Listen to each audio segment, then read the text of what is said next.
He just wanted to try eating instant noodles with a spoon, yet noticed something weird outside, until he walked out with the instant noodles, only to find his cheap beat-up car targeted. Hey, stop doing shit to my car. His weak warning clearly failed to scare off the two car thieves. They did not leave, instead charged forward aggressively. The second the man pulled out a dagger, his pupils suddenly widened sharply. He instinctively splashed the noodles all over the man. After grabbing the pistol, he strangely activated his killing instinct. Staring at the two bodies on the ground, he could not believe it for a moment. He was supposed to be a loser. How did he become so fierce all of a sudden? He quickly called his girlfriend, but she thought he was joking. Given his usual cowardly self, he could barely crush an ant. I just killed two dudes in a parking lot, okay? And Phoebe, if you don't come here right now, I'm just gonna start pissing in my pants. I swear to God, Phoebe, I'm just gonna start pissing. When his girlfriend arrived at the convenience store entrance, the brutal scene shocked her completely. She still could not believe her cowardly boyfriend had the courage to kill someone. While they worried about how to dispose of the bodies, a police car drove straight over. Yep. Oh, God. Mike. I'm sorry. His name is Mike, a super agent built with heavy government funding, yet due to project failure, his memory was forcibly sealed, hidden in a remote small town. Due to his extremely timid personality, he soon became the town's famous loser boy. Luckily he had a convenience store job to barely get by, yet this shut-in loser somehow had a gorgeous shiny girlfriend who never looked down on him and lived with him for 10 years. It was Phoebe's company that brought light to Mike's dull life. He saved hard to buy a diamond ring, planning to take his girlfriend to Hawaii on vacation, then proposed to her on one knee romantically. But as soon as he entered the airport, he rushed to the toilet throwing up violently. Mike himself could not figure out why he felt unexplainable fear whenever he planned to leave town. Too scared to go through with it, he returned to town with deep guilt alongside his girlfriend. Phoebe felt disappointed, her eyes turned red, yet never blamed him. What Mike did not know, every detail of his life in town was strictly monitored by the CIA to ensure absolute safety. Project leader MS Lon was stationed in town, but Mike's attempt to leave the country was labeled an uncontrollable threat by senior officials. Ambassador. The Ultra program tough guy is active. Wise message Howell is the target. What?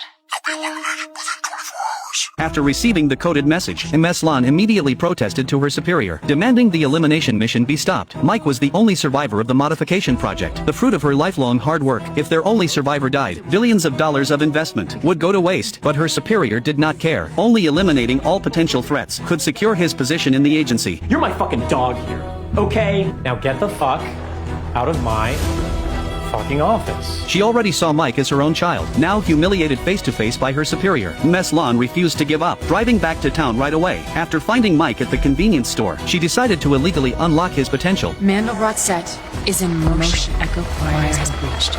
We are fielding in the chariot progressive. Chariot progressive. Chariot progressive is in motion. She repeated the activation code several times, yet got no expected response. MS Lon felt deeply disappointed, while Mike thought she was crazy. I'm sorry about all of this. I'm sorry, Mike. I tried. She left helplessly. Shortly after MS Lon left, CIA agents showed up. They hid behind car theft, thinking one dagger would finish the job, never expecting the weak-looking man was faking it. Even with partial potential awakened, he was far more than they could handle. In just one encounter, they became two bodies on the ground. Learning Mike killed two top agents with just a spoon, his superior felt everything collapsing. Fucking activated! Do you not see that? Yes, sir. This is Lassiter. She's in the town. Lock it down and find her. Inside the police station, Phoebe tried calming her boyfriend down, yet Mike worried not about killing people, but his suddenly sharpened mind, his once muddled brain, kept expanding its boundaries, until taken to the interrogation room. Calculations in his head slowly stopped, yet for some reason, his hands and feet started shaking involuntarily. Luckily his loser reputation spread all over town. Even the sheriff refused to believe he could kill barehanded. As the sheriff tried asking questions, the interrogation room suddenly lost power, though backup power kicked in. Communication signals in the area were cut off. The sheriff ended the interrogation hastily, locking the couple back in the detention room. At the same time, two fully armed figures appeared outside the station, top agents sent by the superior to complete the mission.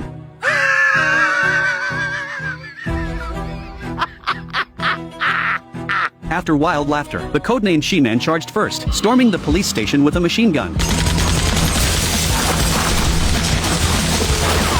The codenamed Big Fool circled around, opening fire directly upon finding Mike. Luckily officers blocked the bullets, becoming unlucky victims. Phoebe swatted his gun away, yet was no match for him. After slapping Phoebe away, he choked Mike hard, letting out his signature wild laugh. Unexpectedly under threat, Mike's potential awakened again. Power sealed inside burst out instantly.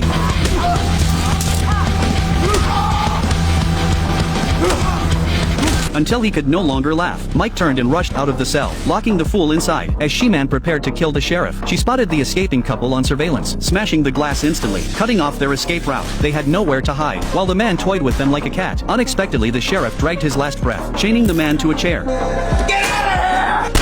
They barely escaped outside, only to be stopped by the female killer. She pulled the safety pin, throwing a grenade at them. Mike caught it instinctively, realizing the danger at once, throwing it back right away. Honestly, the grenade was extremely powerful, yet the blast only left the female killer half dead. After calming his frightened girlfriend, Mike walked up to her. Since the grenade failed, he had to kill her personally. The crisis temporarily passed, yet everything that happened tonight, along with Mike's odd behavior, terrified Phoebe. Equally confused Mike tried his best to comfort her, planning to drive her to his friend for help. Let's just get in my car. Obviously the first two men tampered with the car. They had to switch to Phoebe's car. Mike sat in the passenger seat. Memory fragments flashed non-stop in his mind. His sealed childhood, various life scenes vividly appeared, yet he had no memory of them. Could not even picture his parents' faces. He realized he never had a complete memory all these years. Luckily these fragments were waking up. Various killing skills, gun knowledge, and ways of thinking poured wildly into his mind. Oh shit, Michael, shoot! Bruce.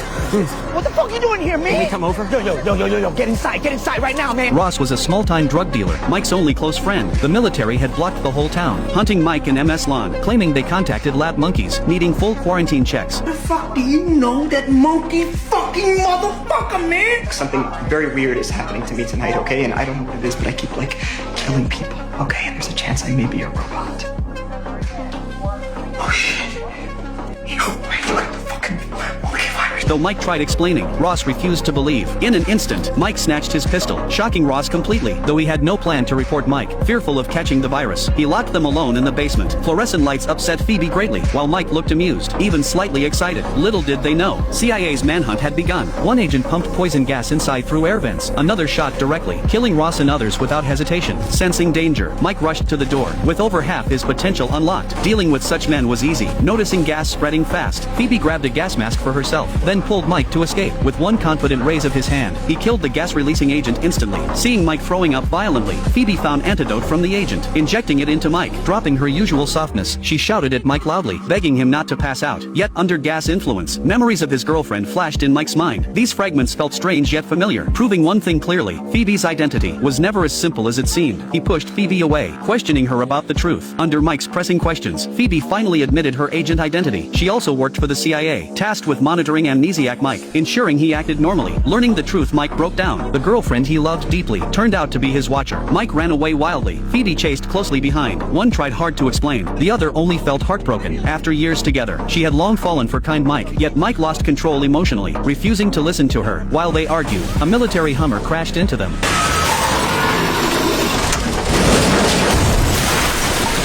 The man was none other than Big Fool missing a front tooth. He dragged Phoebe out, shooting several times continuously.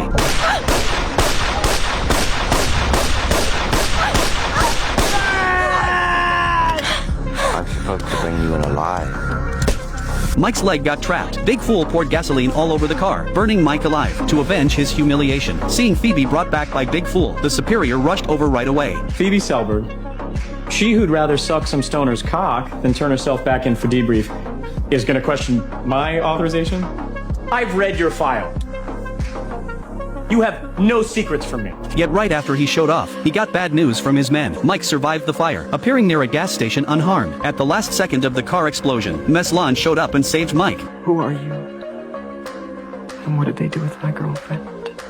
When you were arrested, when you were 18, for the acid. That was when we first met. I was recruiting people for a program called Wise Man.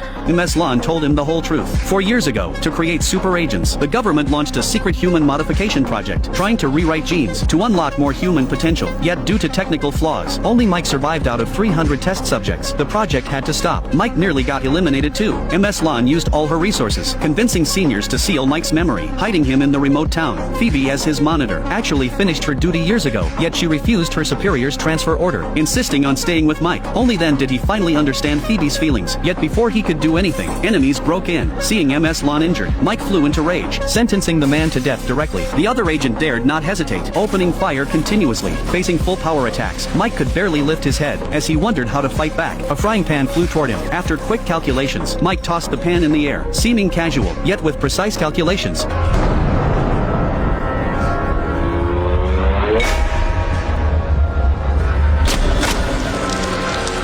The commotion caught the director's attention, who decided to go to town in person. So before the director arrived, the superior had to settle things, or face severe punishment, even death. Thus he held back no more, pointing his gun at Phoebe, threatening Mike to meet at the convenience store, knowing full well it was a trap. Mike had no other choice. He put on the shirt prepared for proposal, took fireworks planned for atmosphere, heading alone to save his girlfriend. The superior acted recklessly. To finish the elimination mission, he released all his secretly modified agents at once. Yet before he finished his pre-battle speech, Mike charged in with his vehicle. Fireworks flew like Katyusha rockets, though low-powered. They sent the men running for their lives. Yet to Phoebe, these fireworks still looked romantic. As the men hid inside the supermarket, Mike stepped on the gas and rushed in, as the strongest human weapon alive. What followed was a one-sided slaughter.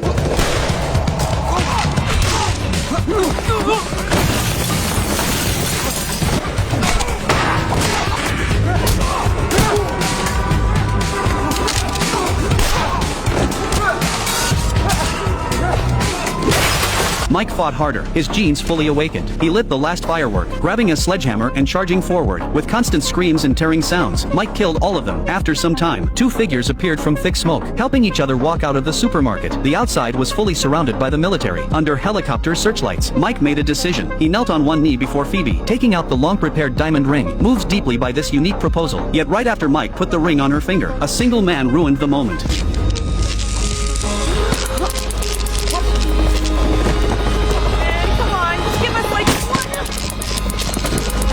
The happy couple got stunned by electric shocks. The superior was executed directly by the director. With such a big mess made, someone had to take responsibility. The man lied to superiors and subordinates, deserving his death. Finally, with MS Land's mediation, Mike was re-recruited by the CIA. 1 year later in the Philippines, Mike and Phoebe appeared in a casino. Yet they were not there for honeymoon, but to carry out an assassination mission against telecom fraud groups. 我可是饶大卫。他们只派了一个人来啊。抱歉，我不晓得，我会讲送给你。